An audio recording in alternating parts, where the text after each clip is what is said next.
offense to women who have had abusive relationships with their mother as a child. I actually have done workshops upon workshops dedicated to women who have had negative relationships with their mother because they're hurting the most. I can relate to them because I have trauma. So it's like the trauma bonding is not because I had a bad relationship with my mother, but because I've had just as deep trauma as well, right? So we bond on that level. My intuition always felt that little edge on her, little snappiness on her, little tiny bit of bitterness on her, little tiny bit of like hardness on her. Women who have had bad relationships with their mothers can provide the worst wrath. I'm a narcissistic mother. Of course, I secretly would rather see you struggle than do well for yourself. The more you struggle, the more you have to rely on me, which means I get to control you. I'm a narcissistic mother. Of course, I had children to cater to my ego. The purpose of having kids is to teach blind obedience to me, not for them to be their own people. I'm their ruler. I'm a narcissistic mother. Of course you have to earn my love. I'm a narcissistic mother. Of course I've been emotionally unavailable your whole life. I didn't become a mom to meet your needs. I became a mom for you to meet mine. I'm a narcissistic mother. I can only love you for who I want you to be, not for who you are. As long as you do as I say, stick beside me in my toxic behavior and participate in the fantasy I've created in my head, you have nothing to worry about, my love. I'm a narcissistic mother. Of course, I'd rather impress strangers and give the idea of a perfect family instead of actually having a healthy family dynamic. I don't really care about having a healthy family dynamic. As long as I get to post and keep up my false image, I'm fine. We hear a lot about narcissistic men. The manipulators, gaslighters, the charmers turned emotional terrorists. But the truth is, not all narcissists wear pants. Some wear lashes, waist trainers, and lace front wigs. Some bake cookies. Some are out here leading prayer circles while calling themselves a nation. And some of them answer to mom. Yes, narcissistic women do exist, especially in roles where society tells us that they can't be dangerous, like mothers. I deliberately waited until after Mother's Day to release this video because I didn't want to rain on anybody's parade. But if you click this video, chances are something in your spirit is already stirring. And I'm so glad you're here. Maybe you've been struggling to put words to your childhood, or maybe you've been gaslit so long that you're still asking yourself, was it really that bad? Well, let me say this right off the bat. If your parent left you feeling unseen, unheard, or like your worth depended on how well you played their game, this conversation is for you. We're going to start by identifying the character. Well, actually, let me start with a little bit of housekeeping first. I'm going to be using the term narcissist throughout this video to describe a behavior or personality. But it's important to note that a formal diagnosis of narcissistic personality disorder requires a professional assessment, and that has to be done by a licensed psychiatrist or clinical psychologist. Now, the views and opinions expressed today are mine, and they're not intended to provide professional advice or a substitute for expert guidance. So with all that being said, let's get back to describing the character traits of a narcissistic mother. Not all mothers were created equally. Some were made to be mothers by mistake. I'm talking an unplanned or an untimely pregnancy. And some of them stole their babies by trapping their men while lying about being on birth control. Some are just narcissists. And whether you're dealing with a narcissistic friend, a sister, a boss, or a mom, there's definitely a pattern. And if you were raised or broken by one, I see you. Let's talk about it. First, though, we got to clear up a myth. Narcissism in women doesn't always look loud, aggressive, or flashy. A narcissistic woman can be soft-spoken, super religion, or highly educated, high achieving even. But underneath it all, oh honey, you'll see it. A narcissistic mother isn't just a mom with a big personality or somebody who posts a lot on social media. She's a mother who lacks empathy. Your feelings get ignored or dismissed, and sometimes it even gets flipped back onto you. She's the kind of mother who sees you as an extension of herself, not a whole separate human being. She's highly image conscious, and she cares more about how the family looks than how it really feels to be a family. And she controls through guilt, through shame or manipulation. There's no accountability, just backhanded apologies and a whole lot of crocodile tears. I'm sorry, but, and everything that's following the but is your fault. Bring on the tears, and you really feel bad about yourself. Made mama cry. You have children growing up thinking that they were the problem because their narcissistic mother would say things to them like, "You always make me look like a bad parent." You can be getting good grades in school and be very respectful, but still it's never enough. Because your mother didn't want a daughter, she wanted a mirror. And I'm not just talking about any old mirror. She wanted Snow White's magic mirror. A reflection of her that's flawless. And do you know what that does to a little girl's psyche? We want to be mommy's dearest. That's natural to crave love and affection from your mother. So the thought of disappointing her, it can lead to self-doubt and insecurities.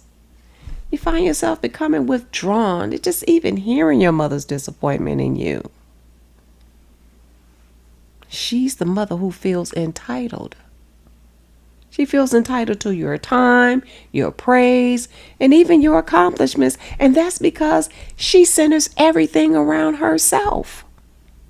You get a degree, well, I made sacrifices for that. You land a great job. I raised you right, huh? Yeah, she cooked your meals, kept the lights on, and maybe even bought you the best outfits growing up. But love isn't control. Love isn't guilt. And love definitely isn't conditional. Don't confuse that type of behavior with being strict. There's a difference between being a strict parent and being one who uses you to fill her own emotional void. Let's talk about some of the patterns you may have grown up with. And some of this might sting a bit. I'm only going to cover 5 of them today. But trust me, this is not an exhaustive list. Either you were the golden child or the scapegoat. Some narcissistic mothers will assign roles. You may not realize she's doing it, or maybe you convince yourself that you're the problem.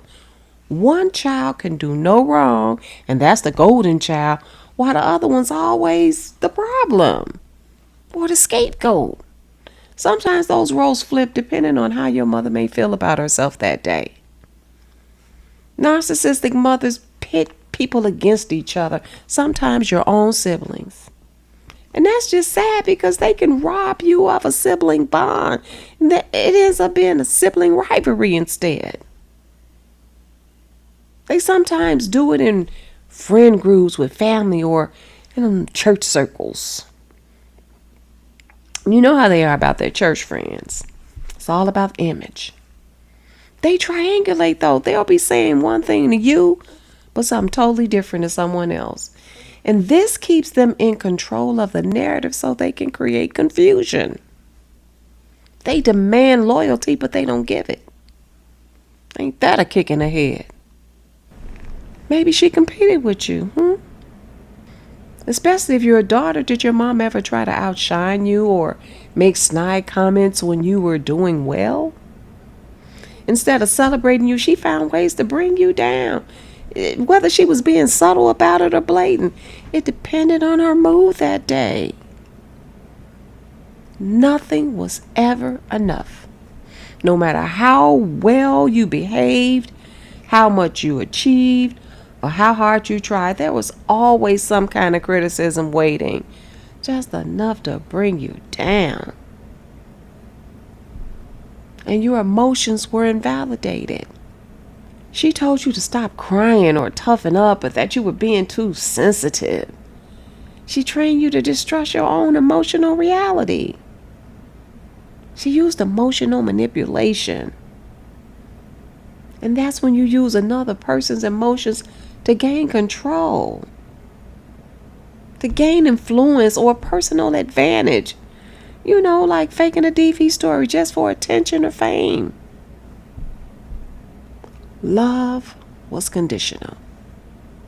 She was nice to you when you made her look good, but when you weren't meeting her standards or her needs, she was cold and distant. Sometimes passive aggressive or expressing negative feelings indirectly instead of just coming out and saying how she really felt. But you're expected to defend your mother at all costs, and you do. If someone, even a stranger, utters the words, "yo mama," those are fighting words. But that same narcissistic mom would throw you under the bus if it protected her image. And this brings us to the parent wound. The parent wound is the pain that lingers from never being loved in the way that you need it, especially by the person who was supposed to love you unconditionally, like your mother. It shows up in you like struggling with self-worth, people pleasing or over-giving in relationships, being afraid to speak your truth. For a lot of us, especially in the Black community, we're told to honor our mothers no matter what, even when that honor looked like emotional silence, swallowing your pain, and pretending that things were better than they really were. But come on now, honor should never mean abandoning yourself.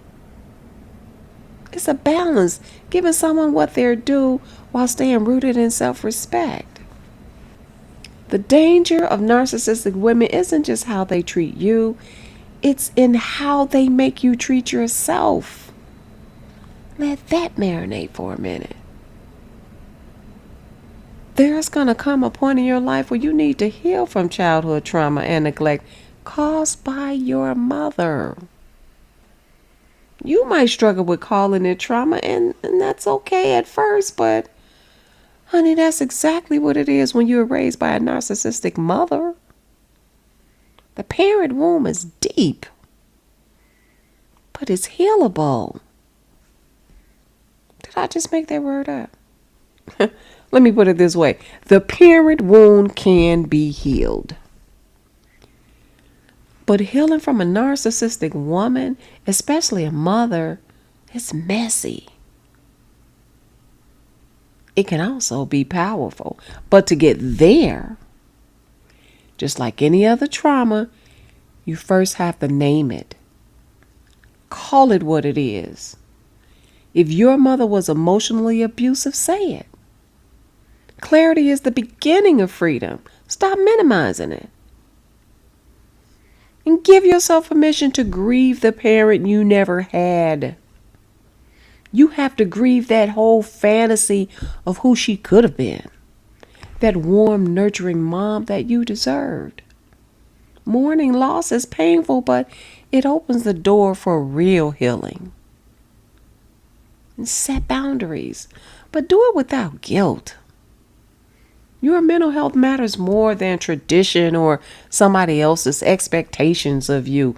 You're allowed to say no or go low contact or no contact if necessary. Boundaries aren't meant to be punishment, they're for protection. You have to protect your peace.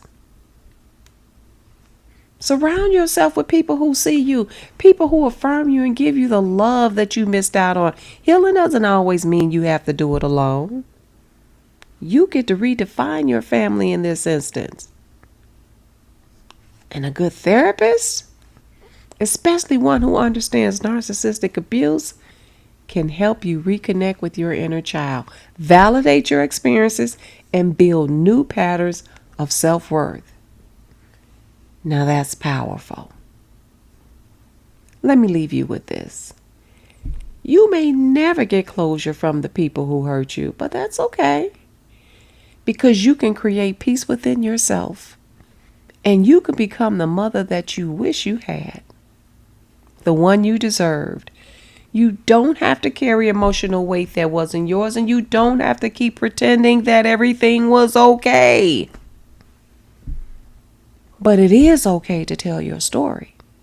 It's okay to unlearn survival. And it's okay to give that little version of you the love they never got. Why? Because you're a whole person who deserved to be loved in a way that didn't hurt.